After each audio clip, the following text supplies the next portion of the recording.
Welcome to the tea table. I am so happy you've joined me today.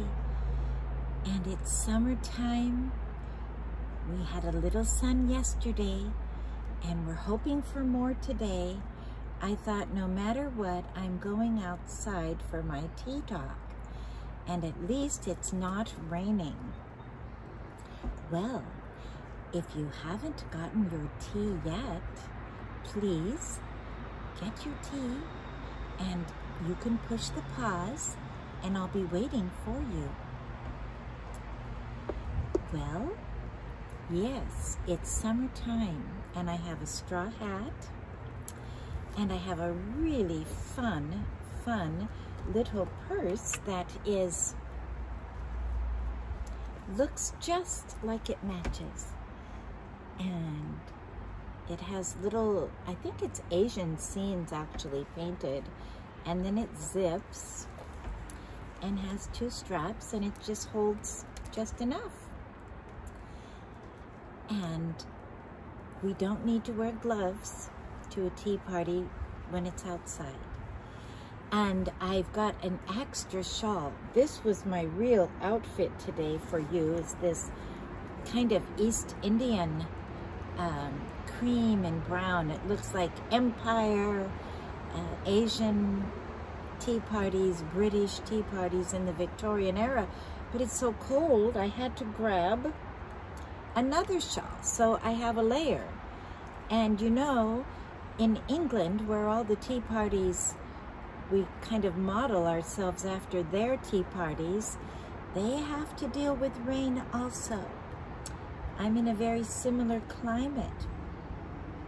So we're not going to let the rain, or it hasn't rained, but the clouds keep us inside, are we? No. Well, I think I'm going to put this little purse right here so you can see it.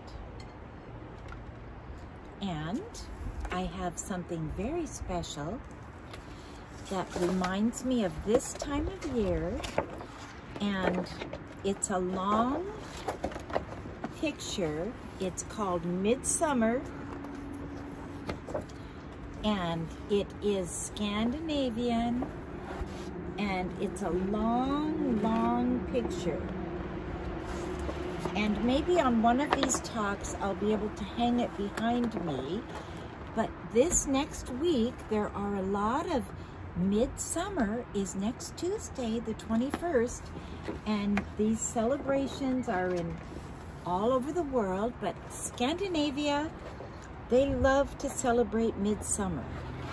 And this is a painting that is so nice of the whole dancing around, and they go and have the outdoor food and festival. I know in Astoria, Oregon, this weekend is a fabulous Scandinavian Festival, and they didn't do it for the last 2 years.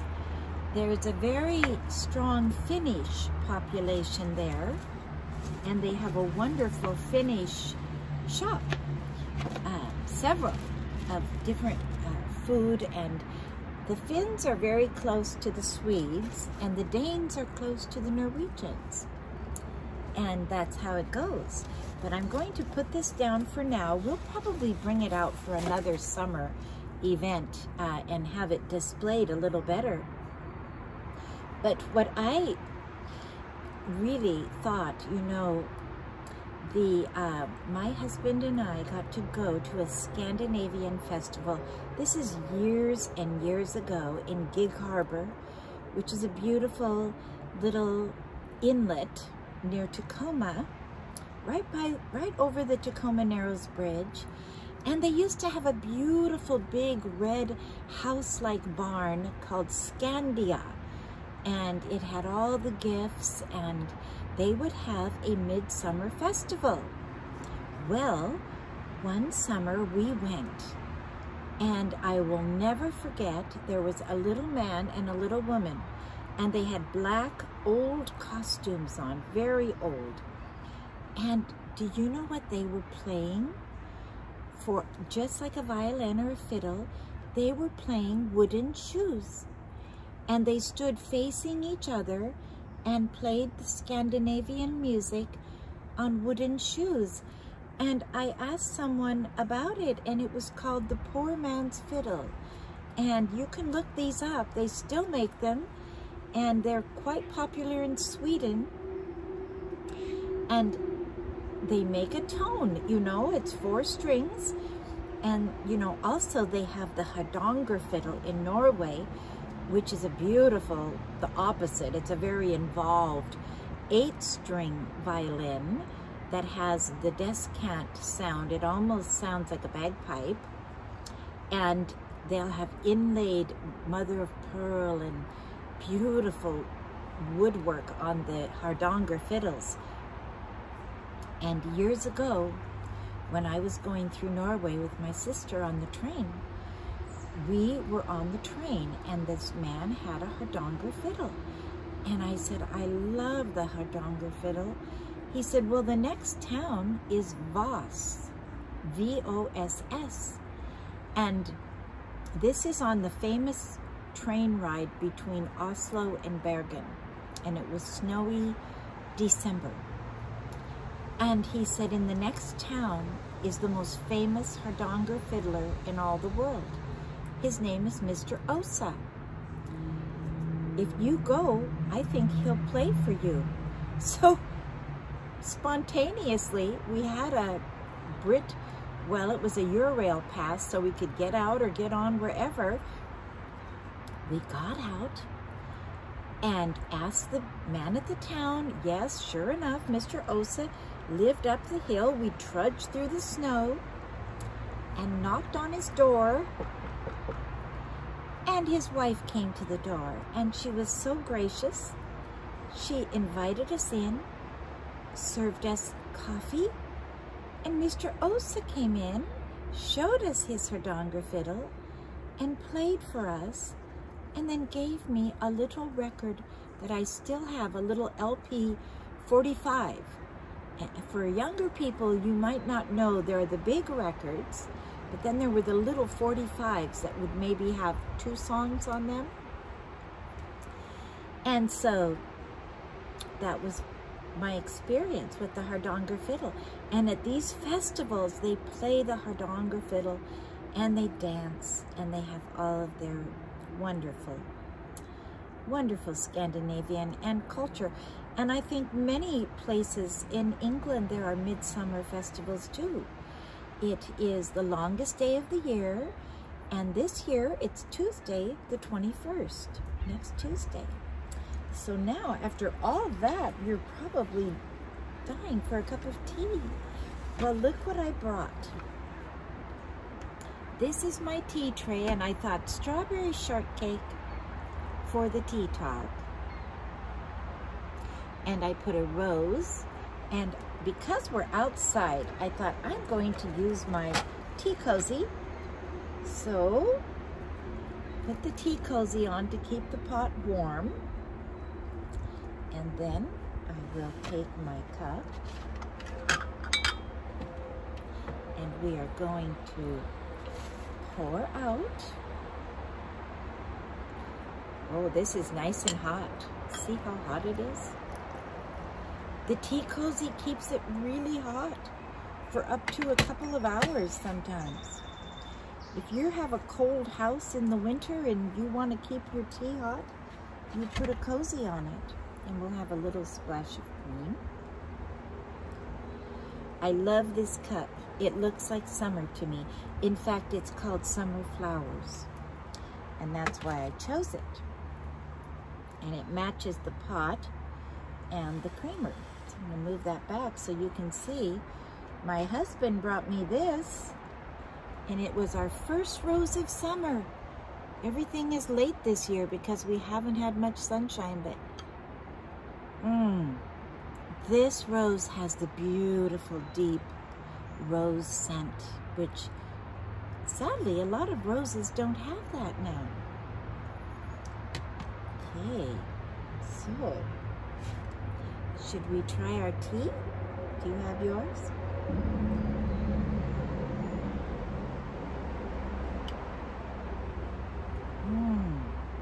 Oh, it's so nice outside.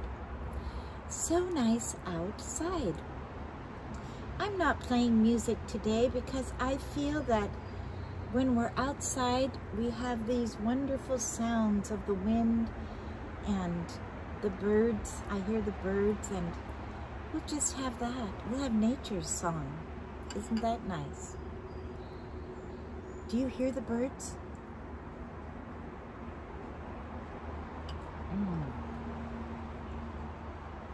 Well, summer is a time to, I'm going to put my tea back. Summer is a time to relax and to go to special places and to do things that we don't do during the year. Read a good book. I love to read a book in the summer, and I'm looking forward to getting, I think I'm going to get out one of my Anne of Green Gables books and read part of that. I love that for my summertime reading. And my grandson is visiting, and we all watched Pride and Prejudice last night, and you know, that is such a classic, the 1995 version with Mr. Darcy is Colin Firth and, you know, Elizabeth. That was wonderful, and that feels like a nice beginning of summer. And now we can take little road trips. I know the gas price is really high, so maybe little trips are nice. And go to the park and have a picnic and be creative. And have a group of friends ride together in your car, maybe. I was thinking, we have to be innovative.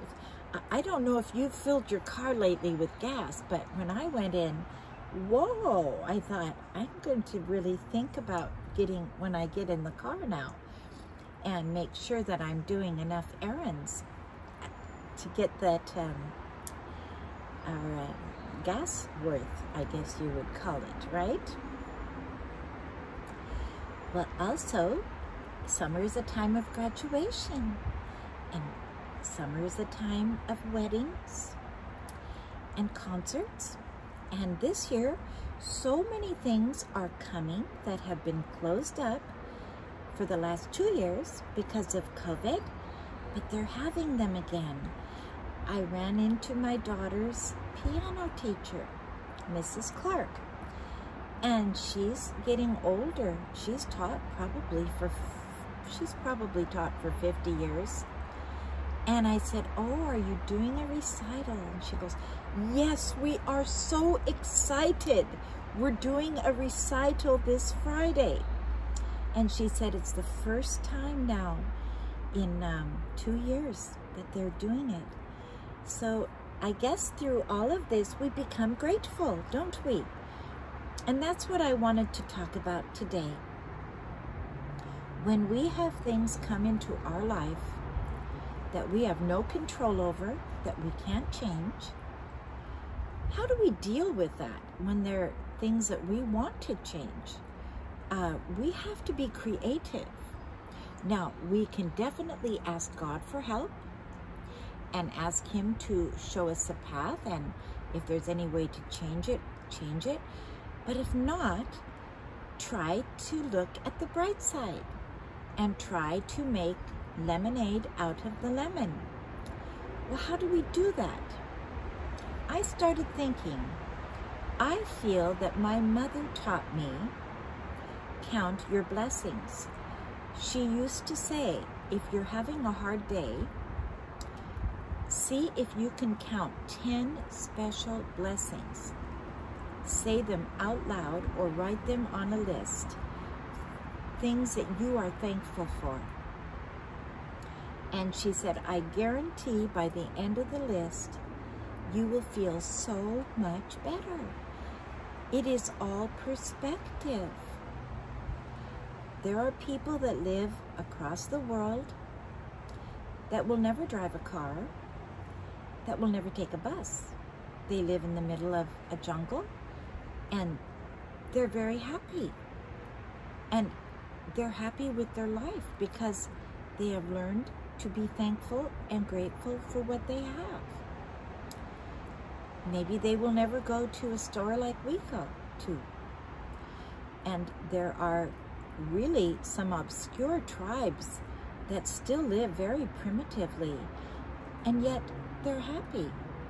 And happiness is not measured by material goods. It's measured by our heart and how thankful we are for what we have. My husband and I saw the most incredible movie, and I don't say that lightly. This is, you can look it up on YouTube. It's called, it was 1925 when it was made. It's a silent film. They've added music too. And it is called Grass, G-R-A-S-S, Grass. And what it is, there were two war correspondents. I believe one was from Poland, one was from America during World War I. And they were in charge of taking movies and video of World War I. And that's why we have it. They were embedded with the troops. Well, after the war, they wanted to do a project. And they had heard about this unique tribe in the middle of the desert that was living like people lived 3,000 years ago. They had not changed their living. And it was an Arabic tribe. They had a Khan, K-H-A-N, their leader. And he had a 9-year-old son who was the crown prince. And they lived in the middle of the desert.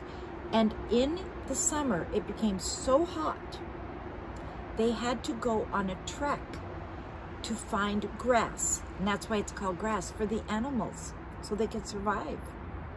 And so the whole tribe went. And these people went and filmed it. It took 48 days.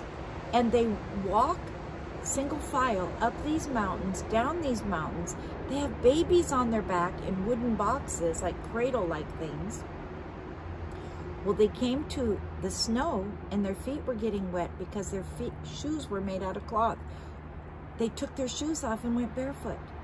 This is all documented. And the music is beautiful. It's beautifully done. I think there are several versions. I would try to get the most recent, I think it was TCM version, because they put beautiful music. And then when they were going to cross the river, they had to make rafts. They had to kill some of the goats, blow up the belly to make it like a tire so they could float the other people and rafts across the rivers. I mean, this was so phenomenal.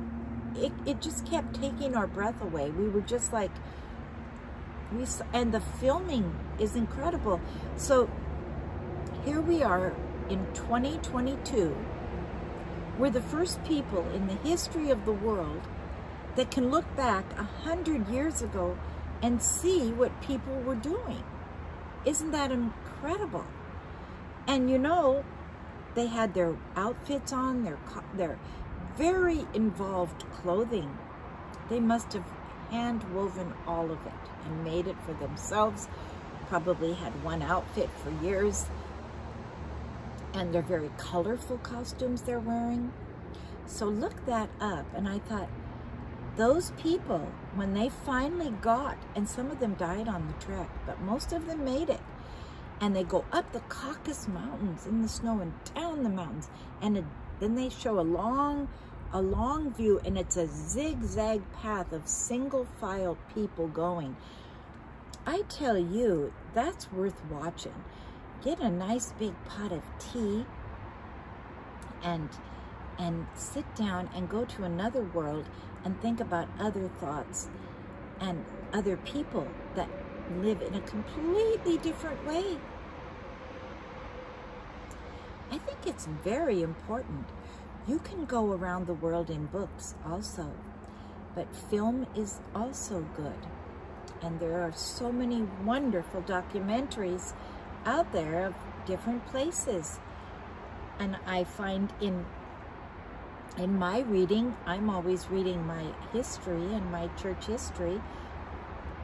I was telling my grandson, it's phenomenal. I've been studying for years. And I'm constantly finding new people. There are so many wonderful people in history that did so many great things. And there are certain eras where there's so many that we only seem to know the top people, but then there are so many underneath. I'll tell you, an era like that is the Puritan era in England from 1640 to 1680. So it's right in there. It's a 40-year period.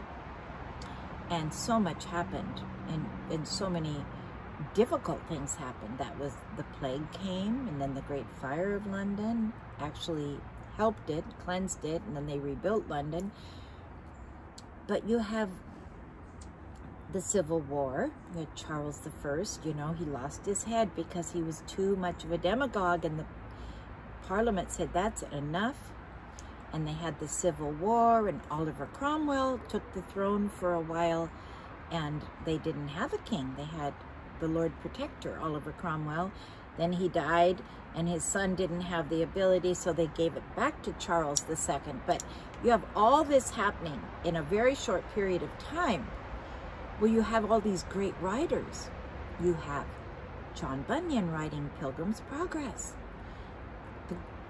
considered the greatest book, sold more copies, still sells more copies than any book next to the Bible. And he was a poor tinker who didn't even know how to read and write until he was an adult. He was the son of a tinker. Tinker was a man that went around repairing little metal household goods or fireplaces, and his father was rough, but he had a beautiful mother who loved him named Mary, and he had a sister named Mary who loved him, and they prayed for him, and he was rough and tumble. And John Bunyan swore. He used so much profanity, people would see him coming and they'd cross the street. Well, as a very young man, when his mother died, he was so brokenhearted, he became a Christian. And his sister Mary helped him to learn to read, and then he married a beautiful woman who loved him, and she helped him to learn to read and write as an adult. Well, they said when John Bunyan found God, he was such a talker, he went from swearing to preaching. And he started preaching. And then he got in trouble for preaching because you weren't allowed to preach in those days what he was preaching. And he went to jail. And then in jail, he writes that he has these visions, and he writes the famous book, Pilgrim's Progress, the allegory about a man on his road to the eternal city. You know, I read all about this when I was younger, and all over the world, people would identify with this book. Japan, it became a bestseller. China, it became a bestseller. This is way back. It was translated into many, many, many, many languages. It had the universal themes of man seeking to find eternal life and seeking God. Well, at the same time, during that 1600s, you have John Milton. Now, he's the opposite of John Bunyan. He's the most well-educated man in all of England. He speaks Latin, Greek, Hebrew. He's a fine mind. He's brilliant. He's a dedicated Christian. And he writes the famous book, Paradise Lost. And then he writes Paradise Refound. He doesn't quite finish it because he ends up dying. But he also goes to prison for his independent thoughts. Because in those days, whoever the king was, he didn't agree, if you were a dissenter or you had your own Reformation beliefs and they didn't align with the king's, to the prison. He went to prison, and then he went blind, and he dictated his last part of his book, and his daughter wrote it down. That's the other famous allegory. Okay, those two were happening during that period. Then Oliver Cromwell, Charles I, Charles II, like I said, the plague, the fire, the restoration of the monarchy. But then you have hundreds of writers. They're called the Puritan Divines. And they're all brilliant writers, good writers. And they're writing tracts, and they're writing, you know, the American first pilgrims had just gone to America, remember, 1620, and then 1630, another group.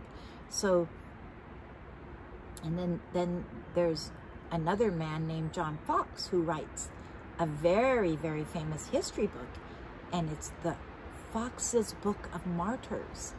And he goes from Jesus to all the disciples to the early church and tells the whole story of all the people that were martyrs and gave their lives.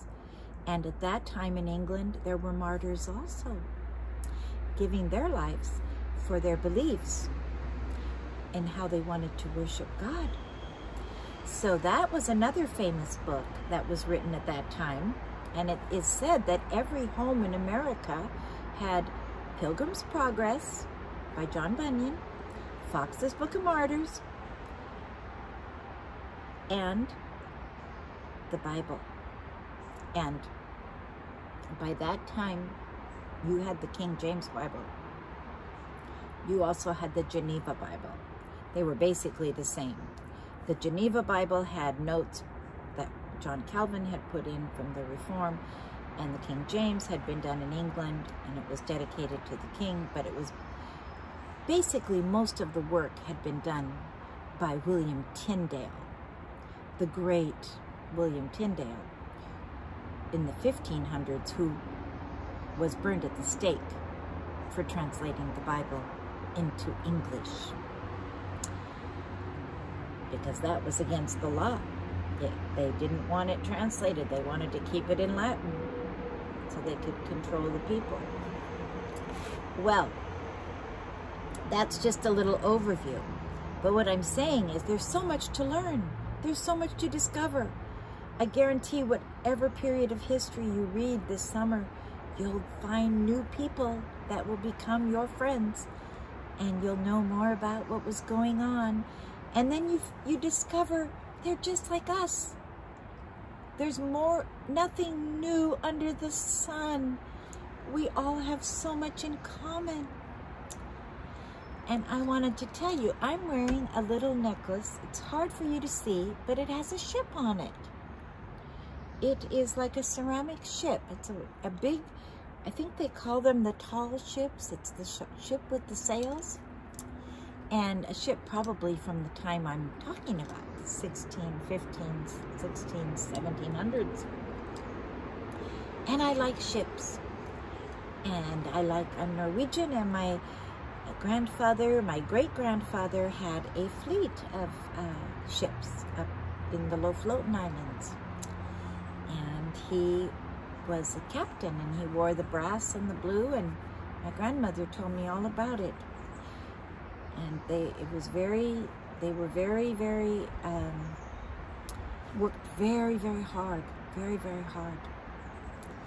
And the ships were beautiful. She said she and her sisters would go down once a year, and I think it was this time, the summertime, in their costumes, and they would go on the ship, and she said everything was polished brass, and they would be served on linen and silver coffee. It was very formal. So that's my little glint of memory from her. And that would have been more than 100 years ago. She came when she was 30 years of age, and that was in 1923. So as a young girl, it would have been turn of the century. Yes, it would have been more like 1905 or something like that. She would have been doing that. So, well, it's been so fun to be with you, and I hope you get outside. We have to, move out, take advantage of this weather, the flowers. My flowers want sunshine. These are my wonderful begonias, and I have them in my shade. I have a lot of shade where I live. And so begonias just seem to do really well here. And I love that peach color. Well, I hope you have a fabulous week. And let me know if you find a good book. And sometimes it's fun to reread books we've read before. And they're brand new again, you know? Because we change, we're older, we have more understanding. Well, have a great week. And I look forward to seeing you next time. God bless.